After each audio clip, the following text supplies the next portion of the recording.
11 वर्षानंतर हरवलेला मुलगा सापडला. जालना स्थानिक गुन्हे शाखेमुळे आई-वडिलांची घडली भावनिक भेट. तब्बल 11 वर्षांपूर्वी हरवलेल्या मुलाचा शोध लावून जालना स्थानिक गुन्हे शाखेने आई-वडिलांची भावनिक भेट घडवून आणल्याची हृदयस्पर्शी घटना समोर आली आहे. रविवार दिनांक 10 मे 2024 रोजी दुपारी 1 वाजता मिळालेल्या माहितीनुसार पोलिसांच्या तांत्रिक तपास आणि समन्वयातून हरवलेला मुलगा नाशिक जिल्ह्यात सुखरूप असल्याचं समोर आलंय.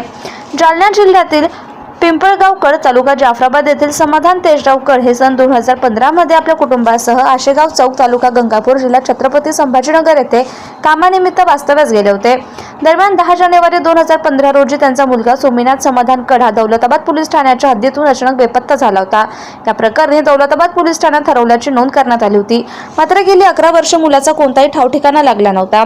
दरम्यान 7 मे 2026 रोजी समाधान कड यांच्या गावच्या पत्त्यावर पोस्टाद्वारे मुलाचे आधार कार्ड प्राप्त झाले.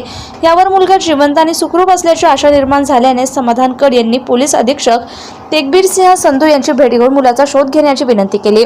पोलीस अधीक्षकांच्या सूचनेनुसार सुरू केलेल्या तपासादरम्यान स्थानिक गुन्हे शाखेच्या पथकानं वडनेर खाकुर्डी पोलीस ठाण्याचे सहाय्यक पोलीस निरीक्षक शिरसाट आणि स्थानिक पोलिसांच्या मदतीने एका पोल्ट्री फार्मवर सोमनाथला ताब्यात घेतलं आणि त्याची आईवडिलांची भेट घालून देण्यात आली. तब्बल 11 वर्षानंतर मुलाला समोर पाहून आईवडिलांच्या डोळ्यात आनंदाश्रू तरळले. मुलगा सुखरूप परत मिळाल्याने कुटुंबियांनी पोलिसांचे आभार मानले.